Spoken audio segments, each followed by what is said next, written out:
Been a few weeks since we've seen Raymond and the B5 Audi A4.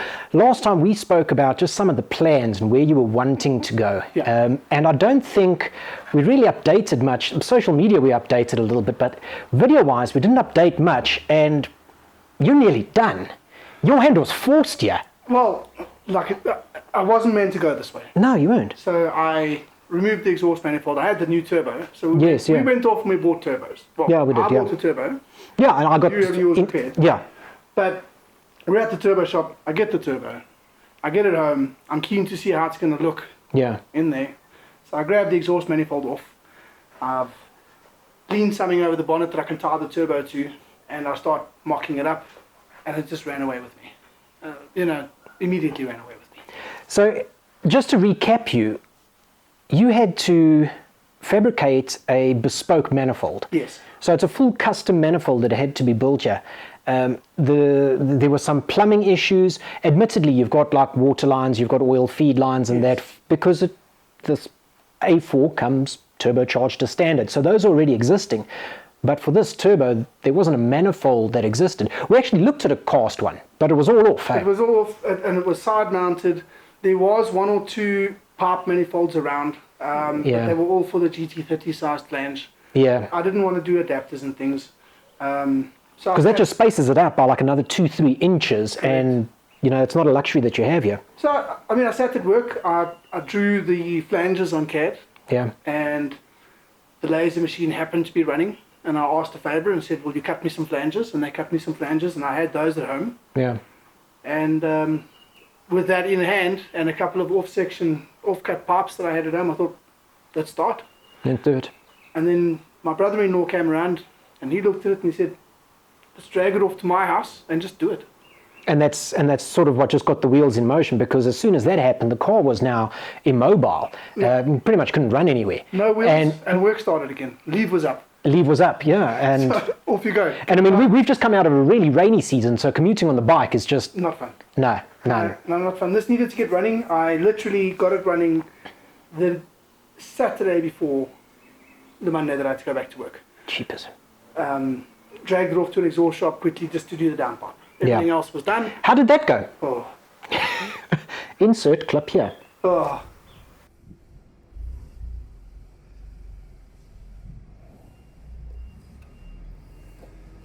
Pick up a... Yeah, so there was that. And you got that sorted? We got that sorted. That was the only thing that we didn't manufacture ourselves. Okay. And it was the only failure point. And that's really not bad. Yeah, I've done 500 kilometers with the turbo installed. Okay. That was the only failure so far. But no oil leaks. Everything went to plan. I'm very happy with how it went. I'm very happy with the location of the turbo and everything that we got to at this stage so far. I'm still running on the factory ECU. And factory injectors. Factory injectors, factory ECU, MAF sensor. Yeah. So I'm not boosting. So it's not ideal. No. And I'm just not pushing it at this stage until I'm ready to... Well, until I can see what I'm doing. I can't see anything on the no, stock locked east to you. But it's running. It's running, and I'm running it safely and reliably, and I'm using it every day at this stage. Well, we can consider this a leak test or a... Yeah, fitment test. Fitment test, up and running, a real world 500 Ks of fitment test. Yeah, and there was a failure. So, it worked and it was worthwhile. Just to talk a bit about what we're looking at here. Some basic things that needed to get done. The turbo manifold, which you would have seen in the picture, obviously you can't see very nicely now, it brings everything up here. With that, this plumbing needed to change, this plumbing needed to change. This, obviously, the airbox originally was here, so airbox is removed, and this is in its way now, in its place, I mean. Then, get some wiring out the way. This originally ran past this side, try and get that away from here, because this is awfully close. And you can see my nice dark mess here from my exhaust mishap. But anyway, we'll clean that. Yeah. But it wasn't easy, but it's quite rewarding now that it's done. I'm happy with how it's come out, Challenges were getting that manifold to work, getting it to be able to fit in there nicely and in a position where the turbo works nicely. You can see that there's limited space here. There's limited space to get that pipe down the back there. The other challenge, like I explained earlier, was the oil return line, which you can't see from here either. That was a nightmare job. That was not fun. But we chipped away at it for a couple of hours, one task at a time, and before you knew it, it was done. It was a difficult turbo to clock correctly. There's limited options because of the way that the wastegate housing mounts to the intake side. Yeah. You have to move it that much at a time. Every single time. So it was quite tricky. I did manage to clock it in a way now that it's plumbing directly back into the standard intercooler piping, right down there. But that's obviously a short-term solution. It was just convenient that I could get that done so that I could use the car. Other challenges were getting this turbo as straight as possible for the oil feed and oil return, and still being able to get to the bolts to fasten it in place. So the oil return flange, Let's see if we can get in there. sits, I've got my finger on it now, and you can see how that's sitting directly above the turbo mounting bolt. Yeah, a bit dark in there, but A bit dark in there, but they're right on top of each other. So that was quite challenging. This turbo has to come in and out, now it's coming in and out as a unit. Okay. The manifold bolt's still easy to get to. That was a spot of luck. And a lot of stuff had to come out of this car. Well, didn't have to, but a lot of things came out of this car for this to go in. Managed to remove a lot of dead wood and plumbing and vacuum lines, etc. You said one of the next things up is intercooler. Yeah, challenge number next. You're going to need to help me with this. Yeah. It's pretty, Yeah. but is it Okay, going to so work? this one's a little deeper than the one we've just fitted to the Mazda. Yeah, Okay, this has got 12 cores, hey? nice size, Okay. if we can get it in there. Yeah, okay, so mine's been Mine as well. So mine will end up going that way because the plumbing will have to come out. on either side. Yeah. Okay.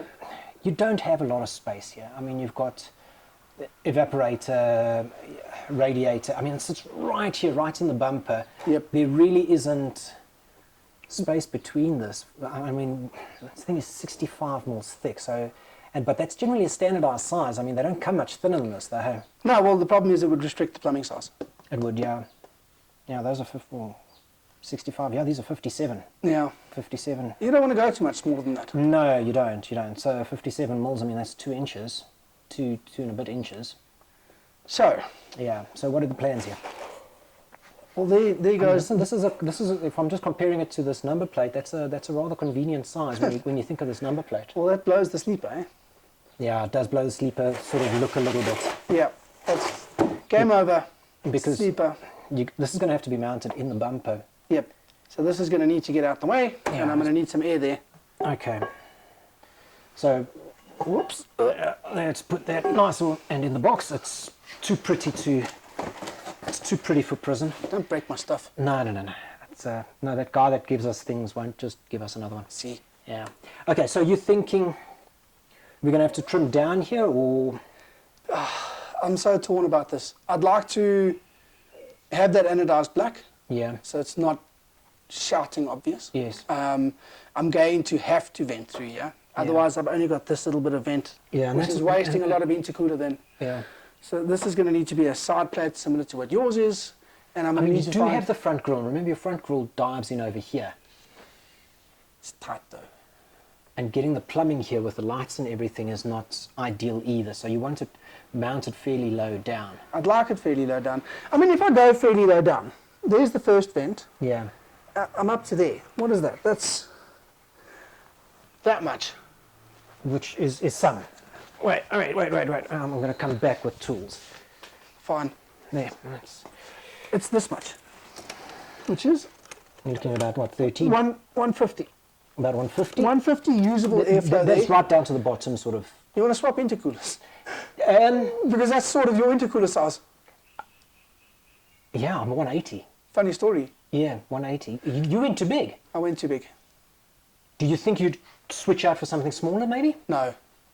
I mean, anything that you go with is going to be bigger than what you're running at the moment. Yes, but in the name of convenience and retaining the sleeper, do you think you'd do a 160, a 150? I'm going to make that work. So I'm Okay. going to find a way. We'll make it work. Let's see how it looks in the end. Okay. I'll give it a good go. Not with this bumper. Yeah. I'll hack another bumper. Okay, so you're going to source another bumper. Source another bumper, hack that. Okay. And if I'm happy with it, I'll transfer the mod to this one. If I'm not happy with it and it's a little bit of a butcher job, I'll paint that and leave it on. Okay. Then I don't need to ruin Yeah. this one for no reason. Yeah. The thing is, what I'm looking at is the metalwork behind here. So what may need to happen, and I have looked at this briefly, what may need to happen is the metalwork will need to get removed. Yeah. On Is that that a section. cut off or bolt off? It's a bolt off. Okay. So it can be bolted back on. It can be. Okay. In theory. In theory. Okay. But it'll need to be removed. I'll just have two stiffeners then. Yeah. And then I probably will need to bring this bumper forward a bit. So I'm probably going to need to slice it here, Yeah. all the way along, bring it as far forward as possible, and then join it up again, and hope that it's not obvious. Yeah. It's going to be, I mean, it's going to be a bit of work. It's not nice. That yours was a lot more fun. Unfortunately, I mean, what you're looking for is the RS bumper. Not available. I've But tried South high and Africa, low. we just don't get RS No. for the B5 here. So here's what it is. We'll modify a bumper, make it work. Looking forward to it. I'm looking forward to that being in, because then that's everything done. All the spanner swinging is done. Oh, Then yeah. it's ECU, ECU. and start pushing buttons. Yeah. All right, so I think we're going to sort of end the video on that, just as an update. What can we expect from the next video? So either my intercooler video Yeah. or my ECU connecting video. One or the Do other. you think there's going to be much difference in the tune with the intercooler and the routing and that sort of stuff versus not having it in, running on No. the stock intercooler? No. So you can go ahead with now getting the ECU in and getting it tuned up and pretty decent, and then looking at cooling that charged air more effectively. Yes. Because it is being charged, it is being cooled now. You're Yes. running through the stock side mount intercooler. Yes. Okay. So I mean, yeah, I think that's my next logical step, is get my ECU in here now, Okay. so that I can start looking at what's going on in there. I think a logical progression would be to see what we're running out of. We know it's going to be fuel, but how far do we go before we run out of fuel? Let's see. But at least on the other ECU, I can see safely. Yes. So that is the more logical one. Yeah. Get the ECU in, then you can see as soon as you start running out of fuel, you know, as soon as your Lambda and your AFRs start screaming at you, air fuel ratio, start screaming at you that there's not enough fuel Yeah. at 0.3, 0.4 bar or whatever it is, where it starts running out. Where it starts running out, Because exactly you've got right. fairly small injectors, 230s, 210s. 210s. Okay, so those are pretty small. They're very small. But the fuel pumper that I believe should be up for the task. It's just now, where do the injectors run out of huff? Yeah, so this is going to flow a lot better than it did. It's going to run out. Let's see where. Where, yeah. And then as soon as you know that you need to start, because then you can actually boost it, albeit a little low. I don't know what the wastegate pressure on this turbo is. I presume it's going to be 0.8 to a bar. Yeah. And I might be able to see that on these injectors. Okay. Let's see. But Maybe- at least we can do it then safely, build in some margins, and do it without blowing stuff up. And then as soon as you know, okay, if I want to boost a bar 2, a bar 5, I've got to go up. I've got to go up in the injectors, and you've got an idea of by how much. Yes. We were discussing it off camera and saying that the general standard going rate is, or at least affordable these days, is around a cc. Yeah. So the difference between 500cc injectors and 1000cc injectors is twice the price. Theoretically. Yeah. So it's the difference between $2,000 and $4,000 for injectors, in theory. In theory. YouTube says YouTube says. it needs 1000cc injectors. So you could be in for a huff, but you seem to have sourced some as well. Yep. In the region of 1,000 Rand an injector. Okay. Which is, so I think it's is fair. 1,000 Rand a cc, $4,000 for that. Okay, fair enough. So we're looking at- spend-wise, I'm still in for wideband sensor and controller. And that's a pricey one. That's a pricey one. I'm in for injectors. That's the end of the spend, though. The rest are spanners. Yeah. I've already got the ECU. Yeah, and you're building your own there. Building, well, yes. We may be building yours. We'll see how that goes. Yeah, that's, we don't mean to digress from that one, but we've been having these discussions, and I think the management solution on this one may just have changed. But we'll update you on that one, and in due course, as soon as Speaking of the it next, starts getting ready for it. speaking of the next video, Yes. are we going to swing some spanners this side? We may have to. We haven't done a spanner swinging video together yet. Not yet, no. So let's we need to do a get spanner there. swinging video of Yeah. something. And you're probably going to lose your fingers in that bonnet. Yeah, this is slowly creeping. Yeah, and no, I mean we're waiting for the turbo to get back there. Of course, the December shutdown in South Africa, nothing happens. So the guys are getting back to me on the turbo there, and I'm going to find out whether we're going to be using that existing 2860 off the CA18, or whether I'm going to have to spend on a new turbo. Yeah, I know I am leaning, but it could be substantially more, and we are looking at doing this on a nice shoestring budget. Babe, block your ears. Yeah. The turbo is a very small part of what you're going to end up spending, bud. Just be in there. For the viewers, it is. You think, great, I've got a turbo, so we're going to do the build. And you can go and check out guys like Car Passion Channel, Greg Peters and them, and they will tell you exactly the same thing. Just because you think you've got an intercooler and a turbo doesn't mean you're ready for a turbo build. No, it becomes expensive, and the it becomes turbo expensive isn't fast. one of your big expenses.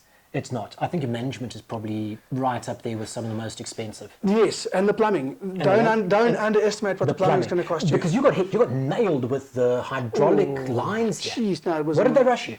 Lots of money. I don't know who's watching. Okay, all right. More than you anticipated. More than I anticipated. So get your quotes. What have we learned from? Because this is now something that I still need to do. I need to get my feed and return lines on this one, and thankfully you went there and you paid the school fees. So we learned a couple of lessons here. Things like braided hose. Don't just go in there, and if you only need 300 mil length, don't go in there and say, "Oh, just give me a meter length." Stuff's hellish expensive, Well, and they charge 900 rand a meter of braided hose for the return line. High temperature braided hose. So no, buy what you need, and this has been quite cool. Doing this together is nice because you're learning some lessons I haven't learned yet, and I'm not going to pay those school fees, and vice versa. Yeah. There's also some leftovers and offcuts. I've got offcut silicon pieces now, and you'll have a couple. Absolutely, so doing two builds like this with them, doing it with a mate's actually really cool. I'm going to buy the aluminium tubing for the intercooler, and I'm not going to use all of that.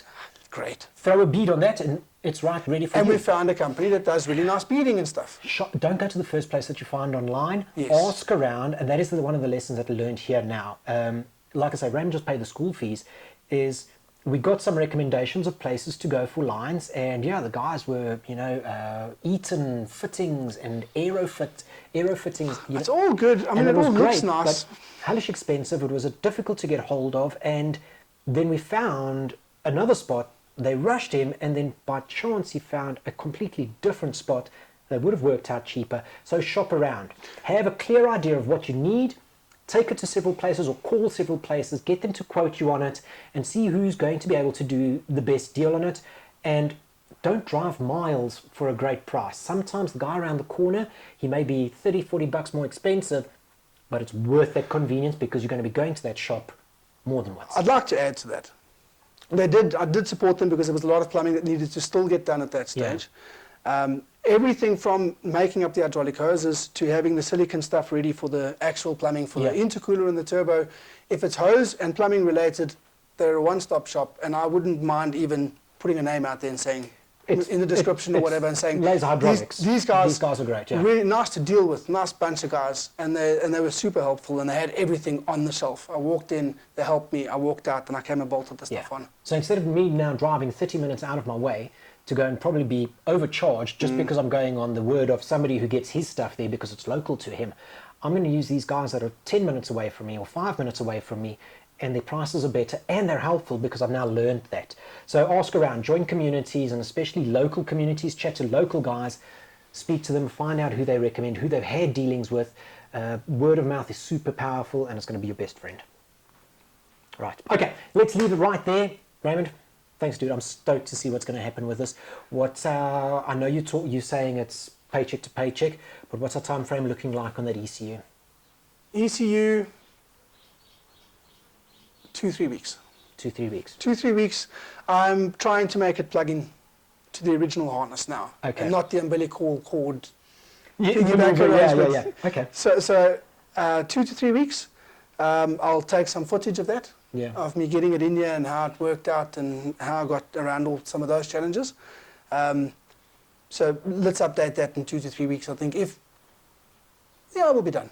In between then, should be getting the turbo back for this one, and then we can Swing some spanners. swing some spanners and at least get some ideas. And I think my next one is actually going to be those oil lines.